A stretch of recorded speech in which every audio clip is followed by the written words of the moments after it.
అంటే చంద్రబాబు నాయుడిని మోడీ పట్టించుకోవట్లేదు అని చెప్పేసి కూడా వార్తలొస్తున్నాయి. ఎందుకంటే ఇప్పుడు మనం చూస్తుంటే ఆయనని కింగ్ మేకర్ అన్నారు చంద్రబాబు నాయుడు ఇప్పుడు మోడీకి.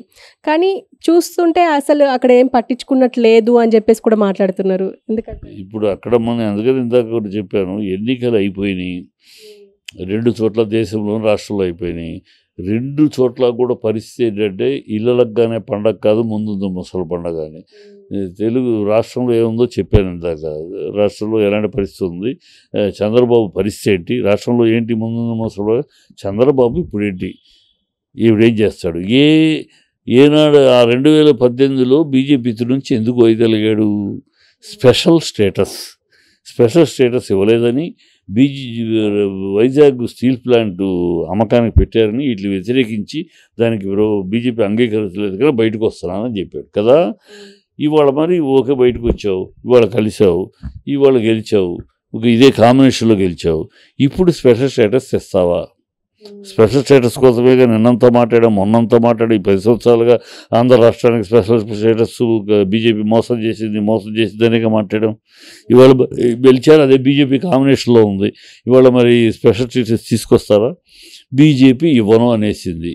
బీజేపీ ఇది ముగిసిపోయిన అధ్యాయం చెప్పేసింది.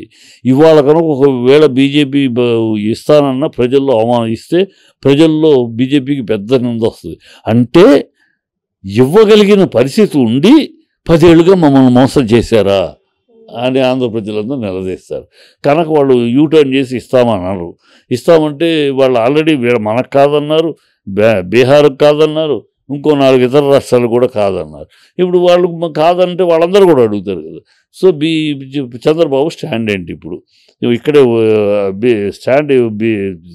స్టేటస్ ఇవ్వము అన్న ఈ కూటమిలో బీజేపీతో ఉంటారా? లేకపోతే మేము ఇస్తాము, మా దగ్గరికి రండి అని కాంగ్రెస్ పిలుస్తుంది. మేము ఇస్తాము, స్పెషల్ స్టేటస్ ఇస్తాము అని వాళ్ళు చెప్పడం కాదు, ఎన్నికలప్పుడు కూడా చెప్పారు. సో మేము ఇస్తాము, ఇటు వచ్చేయమంటున్నారు. వచ్చి అలాగే బీహార్ను కూడా మేము ఇస్తాము, ఉప ప్రధాని ఇస్తాము, నితీష్కి రమ్మంటున్నారు, వెళ్ళిపోతారు. ఇప్పుడు పదవుల కోసం స్పెషల్ స్టేటస్ని వదులుకుని ఈ కూటమిలోనే ఉంటాడా చంద్రబాబు? లేదు, స్పెషల్ స్టేటస్ కోసం కూటమిని వదిలేసి, కూటమి నిన్నగా కలిసి పోరాడం గెలిచినా నీకు టాటా బై బై అని కాంగ్రెస్కి చేతులు కలిపేస్తాడా? మళ్ళీ ద్రోహి అనిపించుకుంటాడా? ఇవన్నీ చంద్రబాబు ముందున్న ప్రశ్నలు.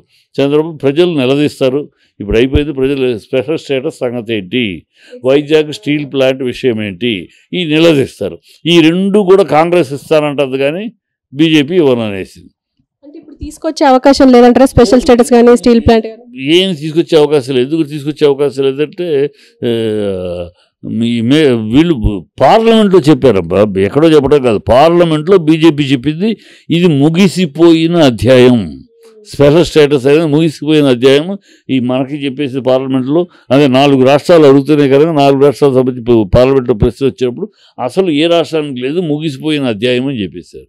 ఇక వాళ్ళు మళ్ళీ రివైవ్ చేస్తే చాలా పరుగు పోద్ది, అల్లరైపోతారు, వీళ్ళన్నీ దొంగ నాటకాలనే అయిపోద్ది, మోడీకి మర్యాద కూడా పోద్ది. లేదు, తేవాలంటే కాంగ్రెస్ తోటి చేతులు కలపాలి. కాంగ్రెస్ ఇస్తానంటుంది. కాంగ్రెస్కి ఇప్పుడు వీళ్ళకి బీజేపీ ఇక వీళ్ళు 30 మంది, బీజేపీకి 240లో ఆగింది. Magic figure 272. ఈ నితీష్ కుమారును చంద్రబాబు కలిస్తే వాళ్ళు పొజిషన్లో ఉన్నారు. ఇప్పుడు వీళ్ళిద్దరూ వచ్చేసారంటే అది పడిపోద్ది, మెజారిటీ నుంచి పడిపోద్ది. వీళ్ళు కాంగ్రెస్కి వెళ్తే 233 ప్లస్ వీళ్ళు 30, 263, ఇంకా ఒక 9 కావాలి. అది బయట పార్టీలు సిద్ధంగా ఉన్నాయి. అవసరమైతే జగన్ కూడా బయట నుండి సపోర్ట్ చేస్తాననొచ్చు, ఎందుకంటే బీజేపీ మనతో కోపంతో ఓడించారు. అతను 4 కూడా అటు వెళ్ళొచ్చు. సో ఆ 9 వాళ్ళు కవర్ చేసుకుని ఈ ప్రభుత్వం కూలిపోద్ది. సో ఆ స్టేటస్ ఇప్పుడు అక్కడ పరిస్థితిలో ఉంది. అది ఆషామాషిగా లేదు, తేడా. వాడు కోరుకున్నట్టు 370, 400 సీట్లు వస్తే ఓకే, రాలా. గత 2 సార్లు మెజార్టీ వచ్చింది కానీ ఈసారి రాలా, 240లో ఆగిపోయింది. ఆగిపోవటంలో ఇప్పుడు ఉంది. బీజేపీని దింపుతాడా చంద్రబాబు? లేదు రాష్ట్రం స్పెషల్ స్టేటస్ ఊరినే నేను ఆ రోజు ఎన్నికల కోసం మాట్లాడిన డ్రామా మాటలు తప్పితే స్పెషల్ స్టేటస్ లేదు, గడి గుడ్డు లేదు, ప్యాకేజీ గొప్పది అని మళ్ళీ మొదలెడతాడా కాదా చూడాలి. ఇవన్నీ కూడా ముందు ముసలి పండగ మనం రాబోయే కాలంలో ఈ 3 నాళ్ళ ముచ్చట అన్ని హనీమూన్ అయిపోయినాక ఇవన్నీ పదవులు గిదవులు వాళ్ళకి ఇచ్చి హనీమూన్ గొడవ హనీమూన్ మ్యాటర్ అయిపోయినాక ఆగస్టు సంక్షోభం ఆంధ్రాకి ఉంది. ఆగస్టు లోపు ఇవన్నీ ఇక్కడ తెలంగాణలో ముఖ్యమంత్రి మార్పు, ఇక్కడ ఆంధ్రాలో ఈ స్పెషల్ స్టేటస్ మ్యాటరు ఇవన్నీ వస్తాయి. అండ్ మనం ఇప్పటివరకు చూస్తూనే ఉన్నాం, పిఠాపురంలో పవన్ కళ్యాణ్ గెలిచారు అని అంటే అది పిఠాపురం వర్మ వల్లనే అయ్యింది అని చెప్పి చాలామంది విశ్లేషకులు మాట్లాడినరు, అందరం మాట్లాడుకున్న విషయమే.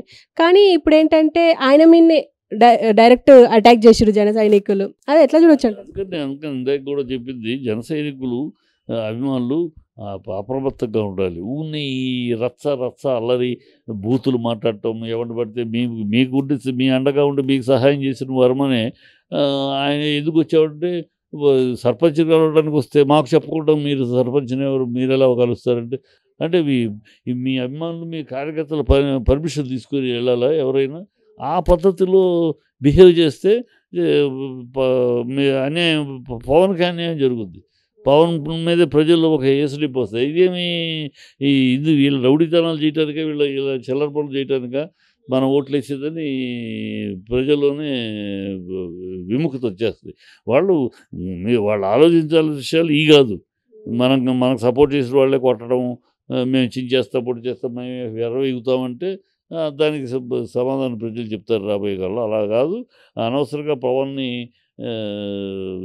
మీ రౌడీతనాలతోటి మీ బూతులు మాట్లాడుతోటి ఇవాళ బూతులు మాట్లాడిన మంత్రులందరినీ ఓడించారు ప్రజలు. సో ఇవాళ మీరు ఆ మంత్రులందరికీ పని మీరు కొత్తగా మీరు లేచి మీరు బూతులు మాట్లాడటం మొదలు మీరు అరాచకాలు చేయడం మొదలెడితే పవన్కి అదే పరిస్థితి వస్తుంది. కనుక అప్రమత్తంగా ఉండి చంద్రబాబు వ్యూహం ఏంటి, దానికి ప్రతివ్యూహంగా మనం ఎలా నిలబడాలి, పవన్ పెరుగుదలకి మనం ఎలా అండగా ఉండాలి, పవన్ పెరుగుదలకి ఇలా కాదు అండగా ఉండాల్సింది. ఇలా అల్లరి గిల్లరి చేస్తే అండ కాదు, అది అడ్డే అవుద్ది. అదో ఆయన పరిస్థితి ఏంటి, రేపు ఏమిటి, ఒక్కొక్క అడుగు చంద్రబాబు ఒక్కొక్క అడుగు కూడా అలా లోకేష్ అలా ఒక అడుగు అలా చిన్న పుష్ పవన్ కళ్యాణ్ అలా కిందకు లాగటం, ఇదే చేస్తాడు. అలా అలా అలా అలా పవన్ ఇక్కడికి లోకేష్ అక్కడికి, అదే ఆయన చేయబోయే వ్యూహం. తప్పదు, కొడుకు తండ్రిగా మరి చెయ్యి తప్పదు. లేకపోతే ఇంట్లో ఊరుకోరు కదా, ఇంట్లో మనవడితో ఆడుకోవాలన్నా కూడా కుదరదు, విభేదాలు వచ్చేస్తాయి తెలుగు. కనుక అది దాని మీద అప్రమత్తంగా ఉండాలి. ఈ చిల్లర వేషాలు వర్మ మీకు కష్టపడ్డాడు, తన త్యాగం చేశాడు, మీ అంటున్నాడు నిన్నటిదాకా కూడా. ఆ వర్మని మీరెవరు రావడానికి, మా పర్మిషన్ లేకుండా మీరెవరు అడగడానికి, మీ పర్మిషన్ ఏంటి? ఓ సర్పంచ్ది వర్మ కలవడానికి వెళ్తే మీ అభిమానులు మీ జన సైనికుల పర్మిషన్ కావాలా? ఇదేమి విధానం కదా, ప్రజలు తిరస్కరిస్తారు, ఆపాస్పాలు అవుతారు. అది. అండ్ పూనం కౌర్ నటి ఆవిడ ఒక ట్వీట్ చేశారు, Jaganmohan Reddy and me family కలిసి ఉంటే బాగుంటుంది, లేకపోతే ఇలాంటి పరిస్థితులు ఎదురవుతాయి అని చెప్పేసి. కానీ అది అవకాశం ఉందంటారా? అంటే షర్మిలమ్మ, సునీత, ఇటు జగన్, ఇప్పుడు పూనం కౌరు వీళ్ళు ఇప్పుడంతా సలహాలు చెప్పడానికి, ఉచిత సలహా ఇవ్వడానికి చాలామంది ఉంటారు. ఉచిత చెప్పడానికి జరిగింది.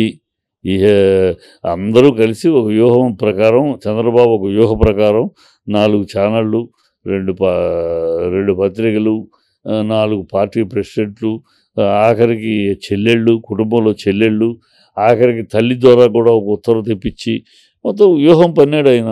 ఆ వ్యూహంలో చిక్కుపోయాడు.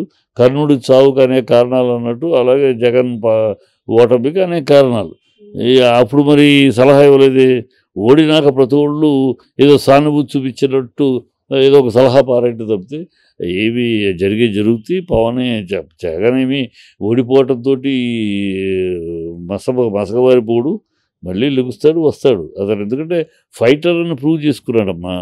అతను సోనియా గాంధీని ఎదిరించి నిలబడి శూన్యం నుంచి వచ్చాడు. జైల్లో 16 నెలలు ఉండి ఆ శూన్యం నుంచి వచ్చాడు, మళ్ళీ కింద పడ్డాడు, మళ్ళీ లెగుస్తాడు. దానికి ఏదో పెద్ద అయిపోయినట్టు సానుభూతి చూపిస్తున్నట్టు, అతను ఏదో పతనం అయిపోయినట్టు, ఇవన్నీ ఆల్ దీస్ థింగ్స్. వీళ్ళందరూ ఏమయ్యారు మరి?